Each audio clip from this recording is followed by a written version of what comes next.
तो आज के इस वीडियो में हम लोग इलेक्ट्रोलिसिस के बारे में स्टडी करेंगे।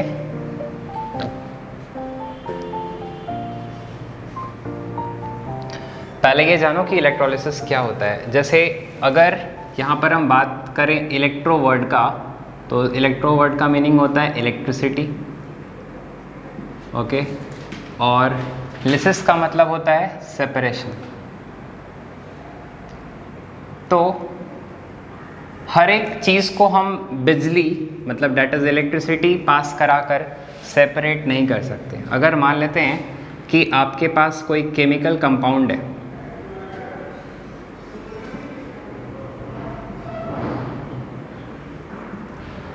मान लेते हैं कि हमारे पास केमिकल कंपाउंड है NaCl, ये एक सॉल्ट है ना, NaCl एक सॉल्ट है, और इस सॉल्ट को हम वाटर में ऐड कर देते हैं, ठीक है। तो जब किसी सॉल्ट को आप वाटर में ऐड कर देते हो तो मतलब हो गया कि हमने उसका कैसा सॉल्यूशन तैयार कर लिया, एक्वस सॉल्यूशन तैयार कर लिया। तो वो एक्वस सॉल्यूशन क्या करेगा, इलेक्ट्रिसिटी कंडक्ट करेगा। या फिर आप इस सॉल्ट को मेल्ट भी कर सकते हो, तो फिर कैसा हो जाएगा, ये एक मॉल्टेन सॉल्ट तैयार हो जाएगा। तो या तो एक्वस सॉल्ट सॉल्यूशन, ठीक है, या फिर मॉल्टेन सॉल्यूशन, ये लोग क्या करते हैं, इलेक्ट्रिसिटी को क्या करते हैं, कंडक्ट करते हैं। तो कंडक्शन, अगर बात करें इलेक्ट्रिसिटी कंडक्शन का, तो वो किसी रॉड में भी हो सकता है। मान लेते हैं कोई मेटालिक रॉड है, ठीक है, ये एक मेटालिक क्या है, कंडक्टर है।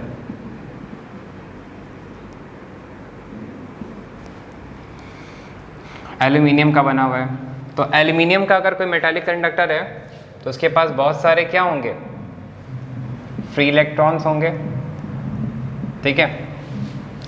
तो फ्री इलेक्ट्रॉन्स की वजह से इसमें क्या हो रहा है, कंडक्शन होता है। तो किसी भी मेटालिक कंडक्टर में अगर कंडक्शन हो रहा है तो किसकी वजह से हो रहा है, फ्री इलेक्ट्रॉन्स की वजह से हो रहा है। लेकिन अगर हम बात करें किसी मेटालिक मॉल्टेन सॉल्ट या फिर एक्वस सॉल्यूशन के बारे में, तो वहाँ पर जो कंडक्शन होता है वो आयंस की वजह से होता है। तो आप दो चीज़ को समझे कि अगर किसी भी मेटालिक कंडक्टर में अगर कंडक्शन हो रहा है, इलेक्ट्रिसिटी को हम यहाँ से पास करा रहे हैं और यहाँ से रिसीव कर पा रहे हैं इलेक्ट्रिसिटी को, दैट मीन्स कि वहाँ पर क्या प्रेजेंट है, उस मेटालिक कंडक्टर में फ्री इलेक्ट्रॉन्स प्रेजेंट है। और उसी फ्री इलेक्ट्रॉन्स की वजह से ये जो सॉलिड मेटालिक कंडक्टर है वो इलेक्ट्रिसिटी को क्या कर रहा है, कंडक्ट कर रहा है। इसको नोट कर लो।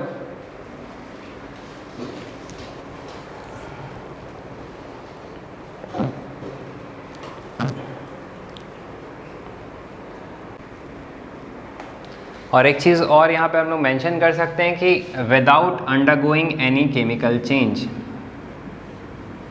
Without undergoing any chemical change, इसमें कोई भी केमिकल चेंज नहीं हो रहा है, ठीक है।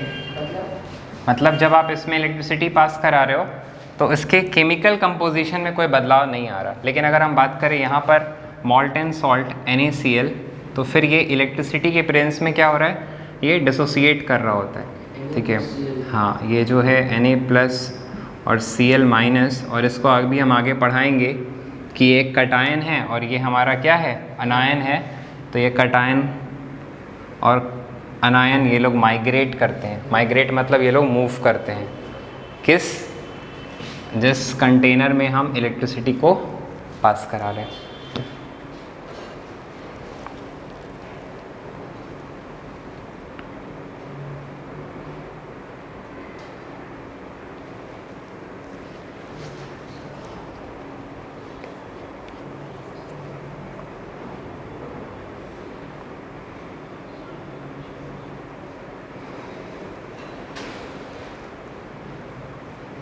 तो जितने भी मेटल्स होते हैं ना, वो सारे मेटल्स क्या करते हैं, इलेक्ट्रिसिटी को कंडक्ट करते हैं, क्योंकि मेटल्स के पास फ्री इलेक्ट्रॉन्स प्रेजेंट होता है।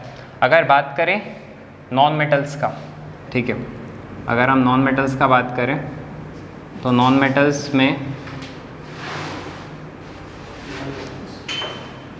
ग्रेफाइट को, एक्सेप्ट ग्रेफाइट, ठीक है, ग्रेफाइट के अलावा जैसे अगर हम बात करते हैं सल्फ़र का, ठीक है, या फिर फॉस्फोरस का। तो सल्फर हो या फॉस्फोरस हो, ये लोग क्या है, ये लोग इलेक्ट्रिसिटी कंडक्ट नहीं करते हैं। लेकिन ग्रेफाइट एक ऐसा नॉन मेटल है जो इलेक्ट्रिसिटी को क्या कर रहा है, कंडक्ट करता है। तो अगर आप मेटल या नॉन मेटल में इलेक्ट्रिसिटी कंडक्ट करा रहे हो, मतलब बात कर रहे हैं मेटल का ही बेसिकली, तो इसमें जो इलेक्ट्रिसिटी कंडक्ट होता है इसमें कोई भी केमिकल चेंज ऑब्जर्व नहीं होता है। लेकिन अगर हम लोग किसी केमिकल कंपाउंड का बात करें तो कोई भी केमिकल कंपाउंड अपने सॉलिड स्टेट में इलेक्ट्रिसिटी कंडक्ट नहीं करेगा। अगर कोई भी केमिकल कंपाउंड सॉलिड स्टेट में है तो फिर वो इलेक्ट्रिसिटी कंडक्ट नहीं करता। वो कंडक्शन सिर्फ दो ही स्टेट में करेगा, या तो वो क्या हो जाए, एक्वस हो जाए, या फिर वो क्या हो जाए, मॉल्टेन हो जाए। ठीक है, बताएंगे उस चीज़ को। तो एक्वस का मतलब होता है कि उसमें हम वाटर ऐड कर दिए हैं, ठीक है, और मॉल्टेन का मतलब हम उसको मेल्ट कर देते हैं। तो एक्वस या मॉल्टेन स्टेट में वहाँ पर आयंस मौजूद होता है, आयंस का प्रेजेंस होता है, इसलिए इलेक्ट्रिसिटी कंडक्ट होता है।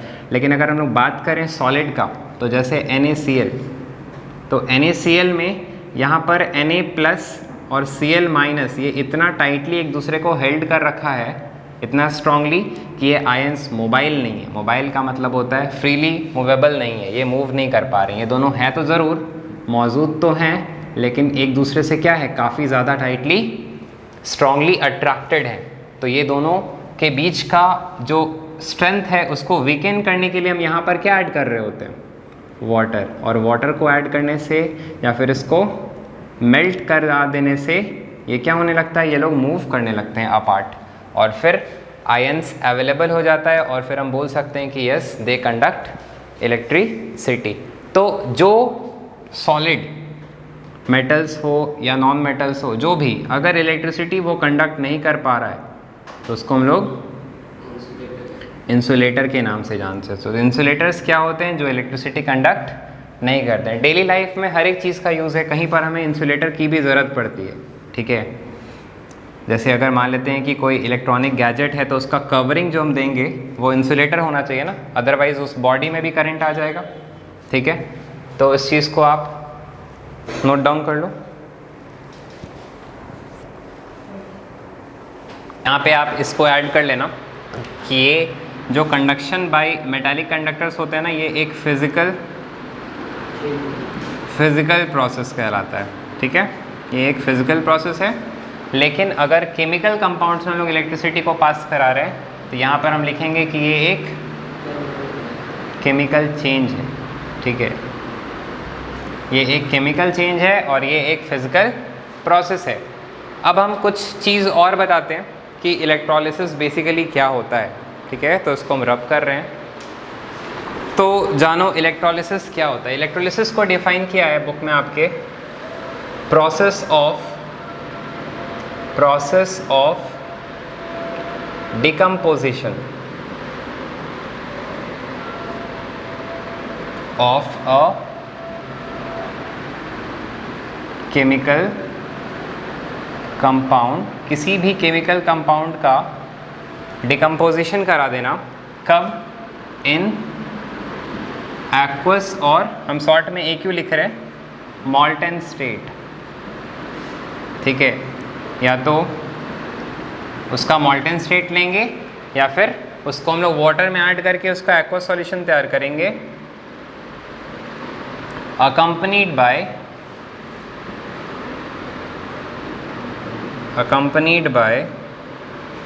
a chemical change. उसमें क्या करा रहे हैं हम, केमिकल चेंज करा रहे हैं बाय यूजिंग डायरेक्ट करंट। तो डायरेक्ट करंट की मदद से, ठीक है, आप पढ़े होगे ना, अल्टरनेटिंग करंट होता है, डायरेक्ट करंट होता है। तो ये चीज़ हम फिजिक्स में समझाएंगे आपको कि हम यहाँ पर डायरेक्ट करंट क्यों यूज़ करते हैं। फिलहाल ये याद रखना है कि आपको डायरेक्ट करंट यूज़ करते हैं, और ये एक ऐसा प्रोसेस है जहाँ पर हम किसी भी केमिकल कंपाउंड का क्या करा रहे हैं, डिकम्पोजिशन करा रहे हैं, उसके एक्वस स्टेट में या फिर उसके मॉल्टेन स्टेट में बाय अ केमिकल चेंज। तो एक केमिकल चेंज हो रहा है जहाँ पर कोई केमिकल कंपाउंड क्या हो रहे हैं, डिकम्पोज हो रहे हैं। लेकिन वो डिकम्पोज कब होते हैं, उसके एक्वस या फिर मॉल्टेन स्टेट में, ठीक है। Now what are electrolytes? Electrolytes मतलब हो गया कि जिस चीज़ का आप करा रहे हो, हमेशा हमने वर्ड यूज़ किया केमिकल कंपाउंड, तो वो केमिकल कंपाउंड ही को हम लोग क्या बोलते हैं? इलेक्ट्रोलाइट्स। जो केमिकल कंपाउंड क्या करे, ये प्रोसेस करे। हाँ, तो उसके बारे में लिखेंगे compounds, these are what, these are compounds विच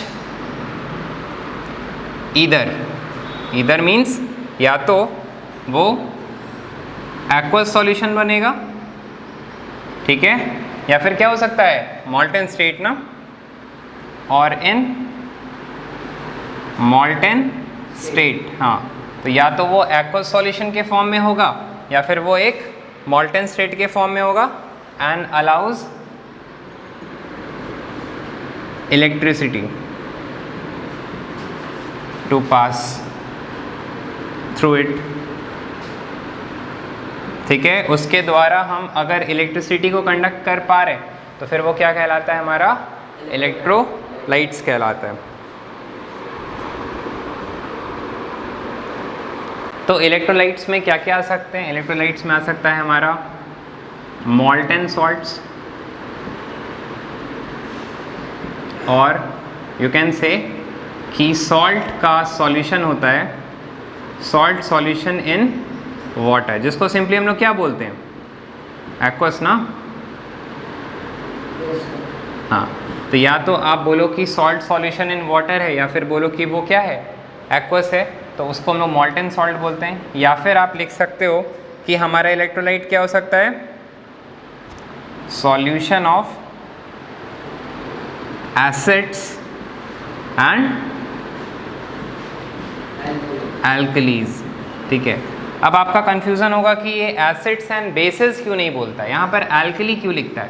तो हम आपको बता दें, यहाँ पे लिख दे रहे हैं, आप भी नोट कर लेना। एल्कलीज आर वाटर, आप ये acid basis and salt chapter में पढ़ोगे, सॉल्युबल बेस, तो वो बेस जो पानी में घुल जाता है, ठीक है, जो वाटर सॉल्युबल बेस होते हैं ना, उसका ही नाम है एल्कलीज। तो यहाँ पर हम वैसे बेसिस को पानी में डाल के क्या करेंगे जो वाटर सॉल्युबल नहीं है, ठीक है, तो हम सिर्फ वही बेसिस ले रहे हैं जो वाटर में सॉल्युबल है, और वैसे बेस का नाम क्या है, एल्कलीज, इसलिए हमने डायरेक्टली क्या लिख दिया, एल्कलीज। आपसे क्वेश्चन पूछता है ऑल एल्कलीज आर बेसिस, क्या हर एक एल्कली बेस होगा? यस, ठीक है, लेकिन क्या सारे के सारे बेस एल्कली होंगे? नहीं, क्योंकि कुछ बेसिस वैसे भी होंगे जो वाटर में सॉल्युबल नहीं है, और जो वाटर सॉल्युबल बेस नहीं है फिर वो एल्कली नहीं है, लेकिन हर एक एल्कलीज बेस होते हैं। तो काइंड ऑफ उसने क्या लिखा कि हम एसिड्स या एल्कलीज का सॉल्यूशन लेते हैं, और वो सॉल्यूशन इलेक्ट्रिसिटी कंडक्ट करता है, इसलिए उसे हम लोग किस कैटेगरी में डालते हैं कि these are what, these are electrolytes, ठीक है। तो इलेक्ट्रोलाइट्स बेसिकली क्या होते हैं, मॉल्टन सॉल्ट्स, या फिर सॉल्ट सॉल्यूशन इन वाटर, या फिर कोई एसिड या एल्कलीज का सॉल्यूशन होगा, तो वो इलेक्ट्रिसिटी कंडक्ट करेगा। यहाँ पर आपके बुक में कुछ एग्जांपल्स भी दे रखा है। अगर बात एसिड्स का करोगे तो हाइड्रोक्लोरिक एसिड है ना, नाइट्रिक एसिड, और भी बहुत सारे एसिड्स होते हैं, H3PO4 फॉस्फोरिक एसिड बोलते हैं, या फिर और क्या लिखा हुआ है, सल्फ्यूरिक एसिड है, H2SO4, ठीक है। H2SO4 को ध्यान रखना किंग ऑफ केमिकल्स भी बोलते हैं, yes, king of chemicals, chemicals का राजा। बेसिस में बात करें तो बेसिस में आ जाता है हमारा sodium hydroxide NaOH, calcium hydroxide CaOH whole twice, ammonium hydroxide NH4OH, ठीक है। तो ये सारे के सारे क्या हैं, हमारे बेसिस हैं। और अगर सॉल्ट्स का देखें तो कुछ सॉल्ट्स का भी एग्जांपल दिया हुआ है बुक में, NaCl, और क्या दे रखा है, CuSO4, इस तरह से और भी एग्जांपल्स है। तो कुछ एसिड्स है, वो भी क्या है, इलेक्ट्रोलाइट्स होते हैं, उसका सॉल्यूशन इलेक्ट्रोलाइट्स होता है, ठीक है। अब हमें पढ़ना है कि जो हमारा इलेक्ट्रोलाइट्स है वो दो तरीके का होता है, ठीक है। हमारा जो इलेक्ट्रोलाइट्स है वो कितने तरीके का होता है, दो तरीके का होता है। और वो दो तरीका क्या है हमारे इलेक्ट्रोलाइट्स का, एक होते हैं स्ट्रॉन्ग इलेक्ट्रोलाइट्स, ठीक है, इलेक्ट्रोलाइट्स ही है ये। ठीक है, हम यहाँ से करेक्ट कर देते हैं इसको, ठीक है ना। तो हमारा जो इलेक्ट्रोलाइट्स, ठीक है, और यहाँ पर क्या लिखा है हमने, वीक इलेक्ट्रोलाइट्स।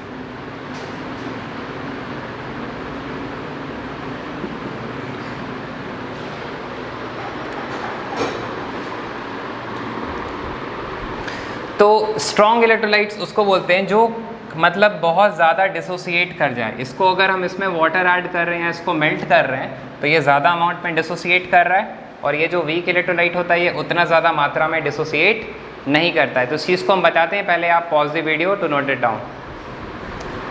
अभी तक हमने पढ़ा स्ट्रॉन्ग इलेक्ट्रोलाइट्स और वीक इलेक्ट्रोलाइट्स। तो स्ट्रॉन्ग इलेक्ट्रोलाइट्स क्या होते हैं? जैसे मान लेते हैं कि हमारे पास एक एसिड है HCl, तो जब आप इस HCl का वाटर में एक सॉल्यूशन तैयार करोगे तो HCl डिसोसिएट करेगा, ये डिसोसिएट करके H+ फॉर्म करता है, साथ ही साथ Cl- फॉर्म करता है। सल्फ्यूरिक एसिड लोगे H2SO4, तो ये भी क्या करता है, 2 H+ देगा ना, और सल्फेट देगा SO4 2-। तो अगर हम यहाँ पर एक मॉलिक्यूल ले रहे हैं तो इस तरह से तोड़ के दिखाया ना हमने कि ये दोनों बन रहा है। अगर यहाँ पर हम 1000 मॉलिक्यूल्स ले लें, ठीक है, तो क्या 1000 मॉलिक्यूल्स का सारा मॉलिक्यूल्स इस तरह से टूट जाएगा? क्या वो 1000 H+ देगा और 1000 Cl- देगा? हाँ देगा, क्योंकि एक से एक बनता है, तो 1000 से 1000 बनेगा। नाउ द पॉइंट इज़ कि ये 1000 मॉलिक्यूल्स में से कितना मॉलिक्यूल्स टूट पा रहा है। हो सकता कि इसका 80% ही टूट पाए, मतलब 800 मॉलिक्यूल्स टूटा और 200 मॉलिक्यूल्स मतलब 20% बिना टूटे ही रह गया, वो मॉलिक्यूल्स के फॉर्म में ही रह गया। क्या तरीका है हर्षित, हर समय ऐसे ही करते हो तुम, एकदम चोर है ये लड़का। तो यहाँ पर हम बताए कि अगर 1000 मॉलिक्यूल है तो 80% टूटा और 200 मतलब 800 मॉलिक्यूल्स टूट गया, तो 800 का हो सकता है फॉर्मेशन हो और 200 टूटा ही नहीं। तो इस तरह से ये तो खैर HCl जो है वो स्ट्रॉन्ग इलेक्ट्रोलाइट है। तो स्ट्रॉन्ग इलेक्ट्रोलाइट का मतलब होता है आप जितने भी मॉलिक्यूल्स लोगे वो सारे के सारे मॉलिक्यूल्स क्या हो जाते हैं, टूट जाते हैं, ठीक है। इसलिए हम बोलते हैं कि कंप्लीट डिसोसिएशन होता है। क्या होता है? Complete dissociation. लेकिन अगर हम बात करें किसी वीक इलेक्ट्रोलाइट का, जैसे हमारे पास एक एसिटिक एसिड होता है CH3COOH, ठीक है, तो जब आप इसका 1000 मॉलिक्यूल्स लोगे तो हो सकता मात्र 20% टूटे, 10% टूटे, सिर्फ 100 मॉलिक्यूल्स टूटेगा। ये टूट के बनता है CH3COO- और H+, ठीक है।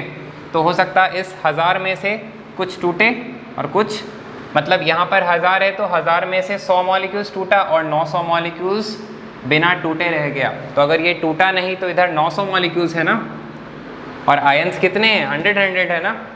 तो कहना ये चाह रहे हैं कि अगर वो एक स्ट्रॉन्ग इलेक्ट्रोलाइट है तो वो सारा का सारा मॉलिक्यूल्स टूट के क्या बन जाएगा, आयंस बन जाएगा। लेकिन अगर वो एक वीक इलेक्ट्रोलाइट है तो कुछ आयंस बनेगा और कुछ मॉलिक्यूल्स का मॉलिक्यूल्स ही रह जाएगा। तो आप ध्यान रखना कि जो स्ट्रॉन्ग इलेक्ट्रोलाइट होता है कंटेन्स ऑलमोस्ट आयंस, ठीक है। तो ऑलमोस्ट वर्ड इसलिए लगा दे रहे हैं क्योंकि ज़रूरी नहीं है कि 1000 का 1000 ही टूट जाए, हो सकता है 999 टूटे, एक बिना टूटे रह जाए, ठीक है। इसलिए हमने एक वर्ड यूज़ किया ऑलमोस्ट। लेकिन काइंड ऑफ मान के चलेंगे कि सारा का सारा ही टूट रहा है। लेकिन इधर क्या है, contains ions as well as molecules. तो अपने बुक में भी डिफरेंस देखोगे, इसके बारे में लिखा है कि ये कंप्लीट डिसोसिएशन दिखाता है, ये इनकम्प्लीट डिसोसिएशन दिखाता है या फिर पार्शियल दिखाता है। और स्ट्रॉन्ग इलेक्ट्रोलाइट में क्या है कि जब आप यहाँ पर एक बल्ब को कनेक्ट करके इलेक्ट्रिसिटी पास कराओगे तो वो जो बल्ब है, वो बल्ब जो भी रहेगा ना, वो काफ़ी ज़्यादा ब्राइट ग्लो करेगा, ठीक है। वो बल्ब कैसा ग्लो करेगा, काफ़ी ज़्यादा ब्राइट। लेकिन अगर एक वीक इलेक्ट्रोलाइट में आप बल्ब को कनेक्ट करके लगाओगे तो फिर वो कैसा ग्लो करेगा, काफ़ी डिम ग्लो करेगा, क्योंकि इसमें आयंस कम है और आयंस की वजह से ही इलेक्ट्रिसिटी का कंडक्शन होता है। कम आयंस है तो इलेक्ट्रिसिटी का उतना अच्छा कंडक्शन नहीं होगा। स्ट्रॉन्ग इलेक्ट्रोलाइट है इसमें, मतलब ये इसमें ज़्यादा आयंस है तो इसमें कंडक्शन भी अच्छा होता है, तो बल्ब ज़्यादा कंप्लीटली क्लियरली ग्लो करता है। कुछ वैसे भी मॉलिक्यूल्स होते हैं कि जो एकदम ही ना टूटे, ठीक है, तो जो कंपाउंड्स डिसोसिएट नहीं करता है उसे क्या कहेंगे? Non electrolytes. जैसे अगर हम बात करें शुगर सॉल्यूशन का, तो शुगर सॉल्यूशन एक नॉन इलेक्ट्रोलाइट है जो डिसोसिएशन ही नहीं दिखाता है, मतलब यहाँ कुछ हद तक टूट तो रहा था ना, वो टूटता ही नहीं है। तो जब आयंस का फॉर्मेशन ही नहीं हुआ तो फिर इलेक्ट्रिसिटी का कंडक्शन भी नहीं होता है। उसको पानी में डालते हैं तो आयंस नहीं फॉर्म होता है। हाँ नहीं, वहाँ पर सिर्फ और सिर्फ मॉलिक्यूल्स ही रह जाते हैं। मेल्ट भी करेंगे तो आयंस फॉर्म होता है। जैसे इसका बहुत सारा एग्जांपल है, अल्कोहल ले लो, अल्कोहल ले लो, ग्लूकोज ले लो, प्योर वाटर ले लो, ठीक है, तो ये लोग क्या है? ये लोग डिसोसिएट नहीं कर रहे हैं और इनके ना डिसोसिएट होने की वजह से ही ये एक नॉन इलेक्ट्रोलाइट होते हैं। So pause the video to note it down. अब कुछ और टर्म्स है इस चैप्टर से रिलेटेड, जैसे हमारा पहला टर्म है इलेक्ट्रोलाइटिक सेल, ठीक है। इलेक्ट्रोलाइटिक सेल क्या होता है? तो इलेक्ट्रोलाइटिक सेल एक वो कंटेनर होता है, ठीक है, एक वैसा कंटेनर जो पॉइंट नंबर 1 कि ये नॉन कंडक्टिंग होना चाहिए, मतलब कंडक्टर में करंट पास नहीं करना चाहिए। ऐसा नहीं कि आप कोई मेटालिक कंडक्टर ले लोगे, ठीक है, ये ऐसा कंटेनर बना होना चाहिए जो नॉन कंडक्टिंग होता है, ठीक है। और इसी इलेक्ट्रोलाइटिक सेल में, इसे हम लोग एक और नाम से जानते हैं, वोल्टामीटर, ठीक है। इसी इलेक्ट्रोलाइटिक सेल में हम लोग यहाँ पर 2 रॉड्स बोलो या फिर प्लेट्स बोलो, इसमें हम लोग इंट्रोड्यूस कराते हैं सच दैट कि इसके अंदर एक सॉल्यूशन होता है, ठीक है, और उस सॉल्यूशन का नाम क्या होता है? इस सॉल्यूशन को ही हम लोग इलेक्ट्रोलाइट बोलते हैं, ठीक है। और ये इलेक्ट्रोलाइट में ही इस दोनों रॉड्स को या प्लेट्स को क्या करा दिया जाता है? इमर्ज करा, हाँ, सस्पेंड बोलो या फिर इमर्ज बोलो, इमर्ज कराया रहता है। तो ये हमारा सॉल्यूशन इलेक्ट्रोलाइट है और ये जो 2 रॉड है इसे क्या कहते हैं? इलेक्ट्रोड्स बोलते हैं, ठीक है। तो ये इलेक्ट्रोड्स को इलेक्ट्रोलाइट में इमर्ज कराया गया और ये जो हमारा पूरा सेल है, ठीक है, ये सेल कैसा होना चाहिए? नॉन कंडक्टिंग होना चाहिए, ठीक है। और ये नॉन कंडक्टिंग नेचर का होता है और इसमें 2 रॉड्स को इमर्ज कराते हैं और इस दोनों रॉड के द्वारा ही हम इसमें इलेक्ट्रिसिटी को भी पास कराते हैं, ठीक है। तो मान लेते हैं हमने यहाँ पर एक बैटरी सेल को कनेक्ट कर दिया, ठीक है। तो बैटरी का जो पॉजिटिव टर्मिनल होता है वो इस प्लेट को पॉजिटिव कर देगा ना, ठीक है। तो जो हमारा प्लेट पॉजिटिव, बैटरी के पॉजिटिव टर्मिनल से कनेक्टेड होता है उसको हम लोग एनोड बोलते हैं। क्या बोलेंगे? एनोड। और एनोड हमेशा पॉजिटिव होता है, ठीक है। और जो सेल के नेगेटिव टर्मिनल से कनेक्टेड होता है उसे हम लोग क्या बोलते हैं? कैथोड बोलते हैं। क्या बोलेंगे? कैथोड। इसको याद करने का तरीका है A फॉर एनोड और A फॉर एडिशन। तो एडिशन का मतलब प्लस, और C से कैथोड और C से कैट होता है। और बिल्ली जब रास्ता काट देती है तो हम लोग बोलते हैं ना कुछ नेगेटिव होगा, ठीक है। तो कैथोड नेगेटिव होता है और एनोड क्या होता है? पॉजिटिव होता है, ठीक है।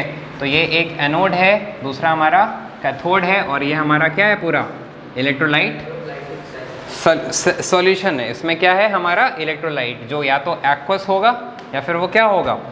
मॉल्टेन होगा। तो ये टर्म क्लियर है आपको, इलेक्ट्रोलाइटिक सेल क्या होता है। फिर एक बुक में एक्स्ट्रा समझाया है इलेक्ट्रोकेमिकल सेल।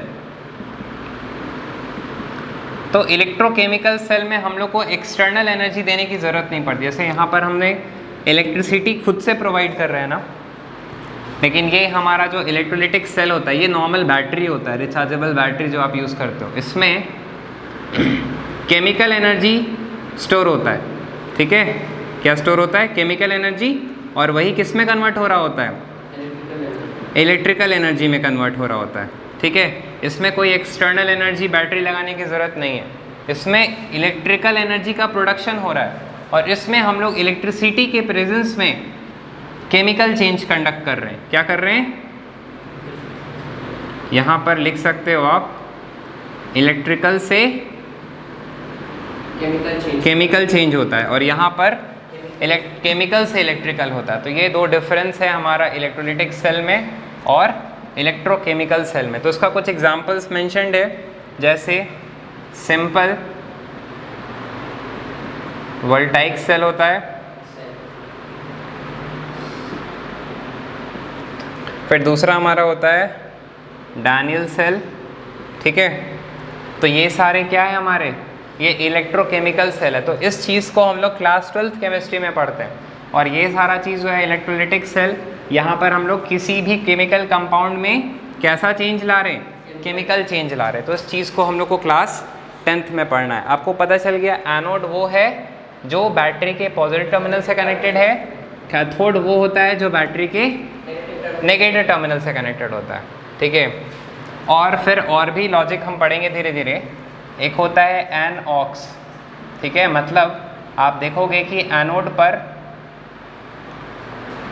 ऑक्सीडेशन हो रहा होता है, ठीक है। एनोड पर क्या होता है, ऑक्सीडेशन। और पढ़ेंगे रेड कैट, ठीक है, मतलब कैथोड पर क्या हो रहा है, रिडक्शन।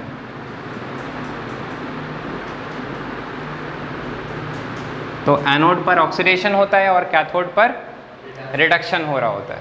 तो इस चीज़ में हम लोग नेक्स्ट क्लास में कुछ प्रैक्टिकल्स करेंगे। प्रैक्टिकल्स इन द सेंस कि हम यहीं पर बोर्ड पे ही आपको कुछ समझाएंगे कि कैसे कोई कंपाउंड किस तरह से डिसोसिएट कर रहा है, और कैसे एनोड पर ऑक्सीडेशन हो रहा होता है, और कैसे कैथोड पर रिडक्शन हो रहा होता है, ठीक है। So please pause the video to note it down. Thank you. आप इस पूरे चीज़ को, कंटेंट को एक बार थ्योरेटिकली पूरे बुक से रीड करोगे।